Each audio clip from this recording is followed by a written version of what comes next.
પાટણના નવા બસ સ્ટેન્ડની બીયુ પરમિશનનો મુદ્દો ફરી એકવાર ચર્ચામાં આવ્યો છે. જિલ્લા કલેક્ટરની અધ્યક્ષતામાં યોજાયેલી સંકલન સમિતિની બેઠકમાં ધારાસભ્ય કિરીટ પટેલે આ મુદ્દો ઉઠાવી અનેક ગંભીર આક્ષેપો કર્યા હતા.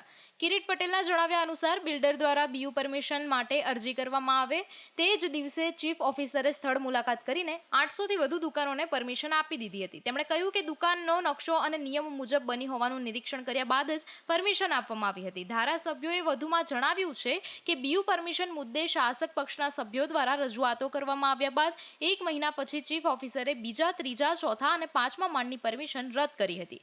કિરીટ પટેલે દાવો કર્યો છે કે સંકલન સમિતિની બેઠકમાં ચીફ ઓફિસરે જણાવ્યું હતું કે તેમને અંધારામાં રાખીને બીયુ પરમિશન આપવામાં આવી હતી. આ પ્રકારની ઘટના ભારતીય ન્યાય સંહિતા જોગવાઈનો મુજબ ગંભીર ગુનાની શ્રેણીમાં આવે છે.